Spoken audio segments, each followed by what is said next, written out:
Hey everyone, it's Yishan here. Just a couple of things before we get into the video. Number one, if you enjoy the content, do please consider subscribing. It helps out a lot. And number two, I've got a couple of affiliate links, free ways to support the channel. Number one is my TCG player link. If you shop there, I get some of the money you send on the website. It costs you nothing extra. Number two is my Your Playmat affiliate link. They make custom sleeves and mats. This is a custom sleeve right here. Check them out. If you use that affiliate link, you get 10% off. Without further ado, guys, let's get right into the video. Hey guys, it's Yishan here. I just finished the Remote Duel Extravaganza with a new and improved prizing, and I got top 16. I wanted to do a tournament report. I already did sort of a deck profile on Gren Maju Stun before the event. The actual deck I played was a little bit different, and I'll explain some of the changes, but I'm just going to go through it really quick. So if you want to see an in-depth deck profile, make sure you check out that video that's already on my channel. Otherwise, we are going to get into this deck profile. And at top 16, I'm going to do the deck profile quick, and then I'm going to give you a rundown of sort of of each of my rounds and how that went. So, and I'm going to just talk about the cards and give you sort of an in-depth sort of what I learned playing this deck at an event. So I played 3 Inspector Porter. Just honestly, probably one of the best cards in the deck. It's like the best stun monster. So would definitely recommend again if you're going to play Gren Maju Stun. 3 Gren Maju. He was pretty good all day. Honestly, killed a lot of people with it. Triple Gizmek, pretty good as well all day. Although not as good as I sort of hoped. I didn't have many hands where Gizmek was my only monster. A lot of times I do, but for some reason Gizmek wasn't coming up that much. But that's all right. It happens. This is how it goes. We got 3 D Shifter. Pretty good. I will also sort of talk about some of the things I noticed with this card. It was really good sometimes, but there were a lot of times where I drew it and still didn't win. So it's an interesting card. And then 1 Ecclesia and then 1 Eater. I played the 1 Ecclesia for the punishment package with the Titanic Clad. I'd recommend this again. Eater, it was okay. There was a couple times where it was useful, but like it was almost like my hand was so good I didn't really need it to win. There were a couple times where it almost bailed me out, but didn't quite work. I don't know if I'd play it again. I ended up signing it out a lot, especially if I knew I was going first, because this card's not very good going first. But it was a decent card, and I love my boy Eater of Millions. So that's it for the monsters. I just played 3 Extravagance, 3 Desires, 3 Duality. I think this is the best spell lineup, so not really much to say. Extravagance broken, Desires broken, Duality broken. Not broken. Actually, Duality, I actually sided out Duality every once in a while, especially if I'm going second. I know like I'm going to be trying to special summon Prank and Eater to out stuff, so I actually sided out a lot of Dualities going second. But going first, I always had this in my deck, because you're not really special summoning going first. And then Traps, I wanted to play just good Traps, so I played Triple Crackdown. I didn't actually draw this card that much. I ended up siding out a lot, because I felt like it was the weakest Trap out of the bunch. But it was fine when I saw it. It really didn't make that much of a difference. Honestly, this probably could have been any trap, and it really wouldn't have changed any decent trap, and it probably wouldn't have changed too much how my games played out. But I just always want game 1. I want cards that always work. That's why there's no IDP in the main. Triple Punishment, one of the best traps. Just 2-for-1s. Really great, and you don't really summon from the extra deck. And then I believe in playing all the Solemns. You do run out of life points sometimes, but so Solemn Warning is would be considered the weakest one. I think Judgment and Strike everyone agrees on. The reason I played Solemn Warning was honestly to stop Red Eyes Fusion. Just because this is one of the few cards besides Judgment and IO that can stop the Red Eyes Fusion in this deck, which is really hard for this deck to beat. I did Solemn Warning a Red Eyes Fusion at the event, and then honestly it was a pretty solid card at other times. I just think it's better than other traps, especially game 1. And then I've got the 2 really broken. Imperial Order just completely broken. Macrocosmos still pretty broken. Almost stole a game with Macrocosmos, but wasn't quite able to do it. We'll talk about that in the tournament report. And then what do I got here? I got so side deck, Double Thunder King. I really liked this card. I might even go up to 3. This card was just fantastic for me all day. Really enjoyed it. Would recommend side. Sometimes you should put this in going second if it's good against the deck, just because yeah, we'll talk about in the tournament report. But that's that. 1 Pankratops. I mean, I drew it once and it wasn't good enough to win. But in theory, it should be a good card going second. And then Triple Nibiru, I drew it only once, even though I set it in quite a few times and just never drew it. Lightning Storm, I set it in a couple of matchups. I played 1 Altergeist, it was useful. And then I cited also 1 D-Fissure, which I just think is like, if you're going first, just take out your shifters, put in D-Fissure, get the macros going. And this card is just insane if you know that it's going to be good, right? So And there were a lot of times where I knew it was going to be good, and I actually drew it like 2 or 3 times throughout the event. So really, really solid card. I'm glad I played it. Shout out Viv. And then I got 2 Ice Dragon's Prison, 2 Starlight Road. Actually, I got a couple people with Starlight Road early. And then IDP was like just, it was okay. Even in the matchups where you thought it would be good, it was just, So, you know, I still think it's fine, decided, but maybe TC Boo, maybe, I don't really know what else it could be. But yeah, it was just okay, I would say. Extra deck, best one is Elder Entity. Definitely did a couple Dogmatica Elder Entities, that time. Or throughout the tournament, and then Wind Pegasus, which I find is like the second best. I did this a couple of times. It's really good to chain your punishment to. You get to shuffle back instead of pop with NTSS, and shuffling is just better in general. And also if you're under border, you want to send this. I played one Fossil Warrior Skull Knight, never sent this. I actually think Wind Pegasus is just better. So that's just my opinion, because if you're sending the Wind Pegasus, usually like you have a border and they have to destroy it anyway. Fossil Warrior, just really great. I only had one Titanic Cloud. I would have played more, just the ones in my mail didn't come in time, so I just only played the one. There was definitely a time where I wish I had like a second copy, but it was solid. Like I think going punishment, pop, and then getting Ecclesia and another punishment is like literally like +2 right there, right? If you can do that. So definitely worth it in my opinion. And I played the one Stardust. I only played one just because like you don't really need to summon the Stardust off Starlight Road, but it is just baller to have. And so I did summon this card once, and then I got the 2 Nightmare Phoenixes and the Cerberus. Someone was telling me I should try the Tri-Brigade link, just because sometimes you have dead shifters to use the punishment to recycle a shifter. Definitely want to try that. And then I played an Xyz packet. I played one Zombie Stein, and then I played all of these Xyz. Actually, Zombie Stein's really interesting because it's an Outer Dragoon, so it makes like 2 Gizmecs and Outer Dragoon. It also works with Pain Gainer and Zeus, and then as a third, it also serves as a target to send off punishment as 4,500 attack, which is really high. I mean, it's not as good as 5,000, but I honestly think 4,500 is good enough. I think you're going to have that extra utility with Zombie Stein. So I'm definitely thinking that if you're a Gren Maju player playing, you're looking for a high attack thing, definitely consider Zombie Stein because it's an Outer Dragoon. I'm not even sure about these 3, just because you have to like draw them all. But I figured if I'm going to play the Zeus package, I might as well go for the double Zeus send. But maybe Zombie Stein's just the way to go. A lot of times you have dead cards in your hand as well. Find some Tri-Brigades to play, the Tri-Brigade Fairjet. But that's it for the deck profile. Now we're going to get on to the tournament report, so I'm going to switch this camera. Okay, so it's Yishan back with the tournament report. Now I got to look over here. I got my whole Google Doc out here. I recorded all my matches this time. I never actually wrote down all my matches, but it's something I wanted to try for a while. So here we go. Round 1, I played against Phantom Knights. I lost a dice roll, but he bricked, and then I was able just to stun lock. I mean, if he bricks, I set up the stun lock. It was sort of GG. Game 2, he opens Red Eyes Fusion. Again, I lost to this card quite a bit on the day, honestly. He does Red Eyes Fusion and has a Fog Blade, and I literally, I have an out to it, but he's got an effect negation, right? So I can't just run it over with, my Gren or my Eater. So, that is really hard for me. It's hard for this deck to beat Red Eyes Fusion. That's why I sort of put the Solemn Warnings. Game 3, he opens Duster, but I have the Starlight Road, and then that one sort of sealed that up. I mean, I had a really good hand. He had the Duster, but I had the Starlight Road, so that was sort of GG. Round 2, I played against Mystic Mind. I actually ended up losing this one, and even though I won the first game, crazy enough, I literally sacked my Imperial Order off of Desires and then was able to game him next turn. He somehow didn't have a negate for the Imperial Order. Game 2, I misplayed. I knew he had Demise of the Land set. At least I was making the read that he had Demise of the Land set. And I really should have just waited to power up my Maju until it was 8,000 attack, never special summoning anything, and then just normal attack for game. How does he stop that, right? There's no card in his deck to stop that as long as I just don't special summon. And I special summon, I made a mistake. I let him get me under mine, and at that point it was over. Game 3, he just had a real, just the God hand. It was Mystic Mind, Field Barrier, Prohibition, Dark Bribe, all the goods, right? So, that was sort of my misplay game 2. So I lost round 2. Round 3, I played against Dogmatica Invoked Shadol.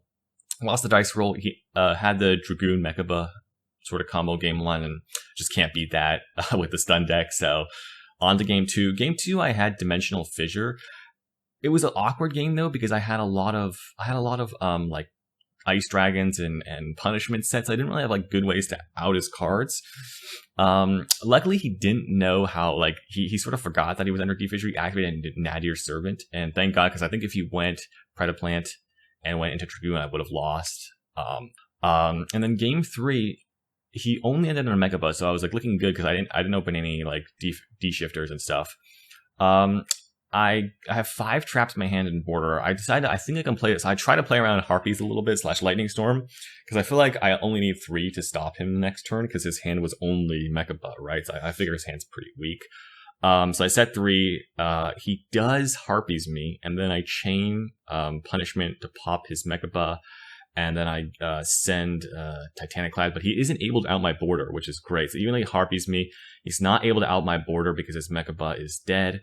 And then, yeah, so that was like clutch. And then I somehow clawed back. It was a crazy game, right? Because I sort of attack him for a while. He top decks Lightning Storm. He goes after my border because he has no out to it. I don't draw a border, but I draw some traps. I use my traps to stop his next couple plays, and then I draw another border. And then at that point, he finally stopped having outs to my border, and then I was able to build up enough advantage and just keep attacking every turn for game. So that was a crazy round 3. Round 4, I played against Dragon Link. I won the die roll, stun, GG. Game 2, I opened Shifter, but he's able to end on a seal, and good for him because I had Eater Gren ready to go, ready to just get in there, right? But he did have he did have a seal, so he was definitely not going to get OTK'd. I have to summon Eater and Gren because I need to get that seal card in the Banished, right? So I go through his stuff, and I have 1 strike. I had a duality, which I usually side out a lot of dualities going second for this reason, but I keep drawing the 1 duality. Maybe I should just side them all out. Maybe that's a mistake by me. And then he normal summons a chamber on the next turn, and I think if I want to strike it, and I just go for it because I figure like the trap is pretty hard to beat. For me, like I really need to get in there, but maybe that was incorrect because he ends up ending on Hot Red and Savage, which is a problem because Hot Red is a problem for me because like otherwise I would just easily be able to run over his stuff for game. I had another Gren in hand, but Hot Red kept negating my stuff. It was a crazy game, but eventually he grinded me out. And then game 3, he didn't have a very good hand, and then I had traps. So, I mean, you're not going to beat this deck without having a good hand going second, right? If you're not blowing me out of the water. So, that was that. Round 5, I played against Drytron. I won the die roll, I think, of this one, and then I just game 1 stunned. Game 2, again, I lost to Red Eyes Fusion. Red Eyes Fusion, I'm like, all right, well, it's so hard to beat. Maybe I should side like Ash. I don't know. Maybe I should be siding Ash instead of like Nibiru because Red Eyes Fusion is hard to beat. And then game 3, I opened D-Fissure, and that actually just carried me to the victory. Honestly, like he just didn't have an out for D-Fissure. Eventually, I was able to have a border and then a Thunder King and just run into him. So it was honestly a Dimensional Fissure carry that game 3. Okay, round 6, I played against another Drytron. I actually lost the dice roll on this one. So he goes. I have a shifter though, so I don't really know what I'm playing against. But he goes Drytron Nova, and I shifter after the thing is summoned, right? So it's hard to decide if you want a main phase shifter or not. I decided to do it because I wanted to trade for his Drytron. I mean, you lose to playing around Turbo Tactics talent, and he did have TTT, but my hand was not that susceptible to TTT. It had a lot of pots and stuff in it. So I was able to trade the shifter to stop his turn and get rid of his alpha. I was able to sort of run over his Linkuriboh, trap his next play, and then was able to win from there with, because I had a Gren Maju and it lived, right? So, and then I just literally like Desires again and then just beat him down. So that was that. And then game 2, he made me go first. I had a pretty good hand. I had Warning, Judgment, and 2 traps. He goes Red Eyes Fusion, and I feel like, oh my god, I have to warning this because I literally can't beat, again, I cannot beat fucking Dragoon when it's summoned. So, like, I have to warning. And then he activates Mystic Mind because he made me go first. I'm like, oh my god. I set it out my Imperial Order thinking I was going to go second. Now I'm like, oh my gosh, okay. I feel like I have to negate. I literally have no outs to the Mystic Mind in my deck, so I feel like I have to negate it.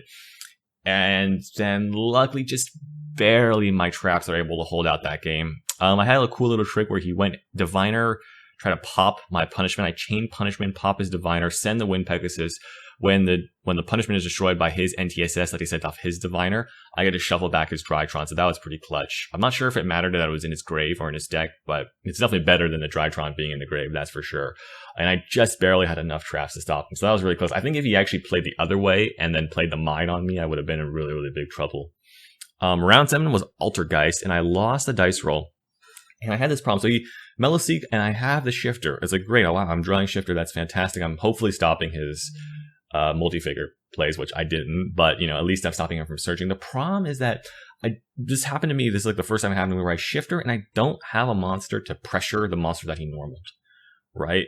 Which is really bad, because then you're just like skipping a turn, basically. He just got a free monster on field. So I didn't have a pressure for his Melffy, and Melffy is a really bad monster not to have pressure on, because it's literally just attacked and started sending my stuff to grave. I was able to save a macro, so I flipped up macro main phase 2. I was able to just almost play my way back into the game. I top decked Inspector Border, and by the way, he had like a personal spoofing, so you already had multi-figure access, right? I top deck a personal spoofing, or I top deck a border, play it, and it sort of catches him by surprise, but he's still able to grind. I mean, once you have personal spoofing, it's like the deck can do almost anything it wants. And so in the end, he was able to link summon and then use Faker and the Silkwood to bounce back my border with his one effect. So that was tough, but you know, it is what it is. Game 2, you know, it's like a standard game of traps. His hand's not as good. I Lightning Storm. He chains Imperial Order, which is like, dang, okay, that's too bad for me. But then he just draws a bunch of spells for like the rest of his turns.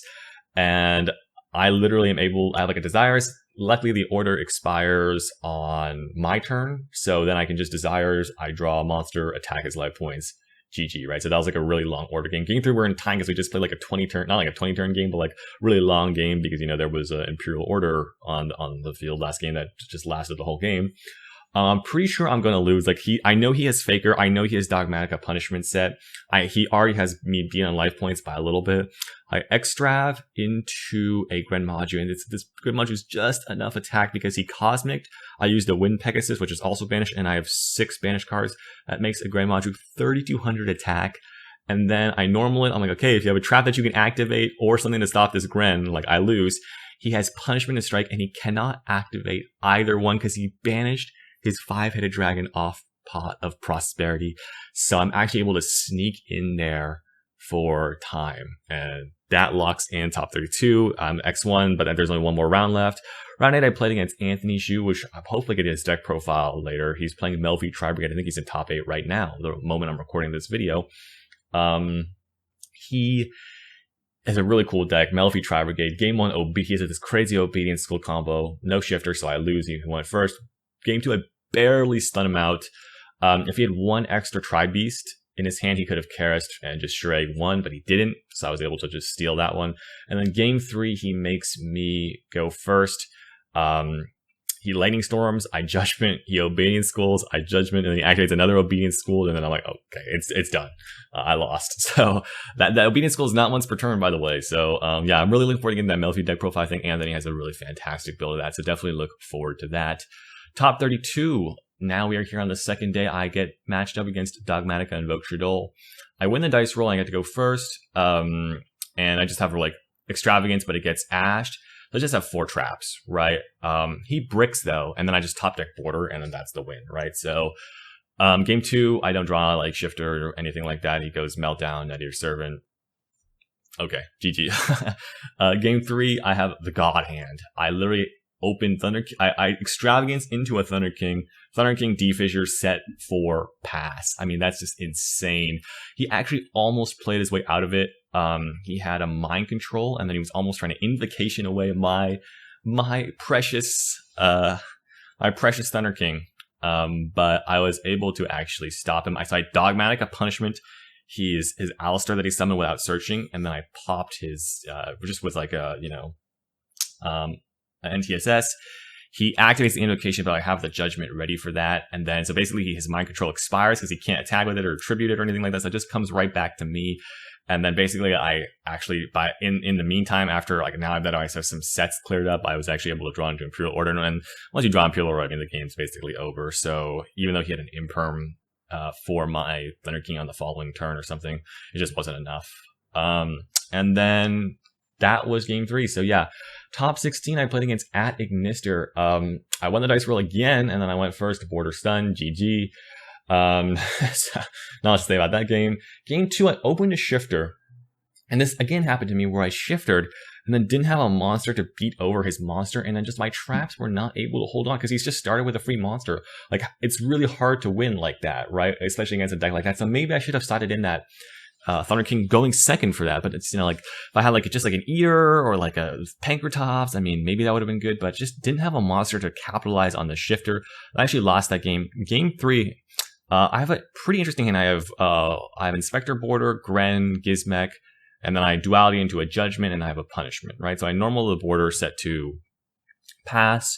And then I'll get into an interesting thing here where he imperms my border, and I'm thinking to myself, okay, if I feel like he just can't beat border, right? So I was like, okay, should I Judgment it up? But if I don't Judgment it, then maybe I can summon my Gizmek and my Gren, right? And win that way, right? And like, so I've used my 2 traps to stop him. I have Gizmek Gren on the following turn, and that should be well enough for an OTK.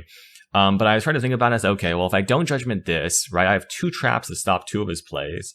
The problem, though, is if he has the Ad Ignister field spell, I'm in really, really deep trouble, right? And so I make the play, I'm just going to play around 4 field spells instead of the other imperms. So I Judgment it. He imperms me again, double imperm, which is not, the game's not over yet because he normal summons an Ad Ignister, and I have the punishment to try to stop him from getting to the field spell. And then he reborns he idle reborns that Ignister, gets the field spell. I had the Gizmek to try to stop his Axis Code, but the problem is I Judgment it, so I was at 4,000. I was able to stop 1 attack, but not 2. And that was the end of my run. So it was a really interesting event. The deck was really interesting. Hope you guys learned a couple of things from me sort of just talking about all this. You know, I'm sure there's a lot of stuff to learn about this deck, but yeah, it was a lot of fun. I hope you guys enjoyed the video. Look forward to that Melffy Tri-Brigade deck profile, and I will see you guys in the next one.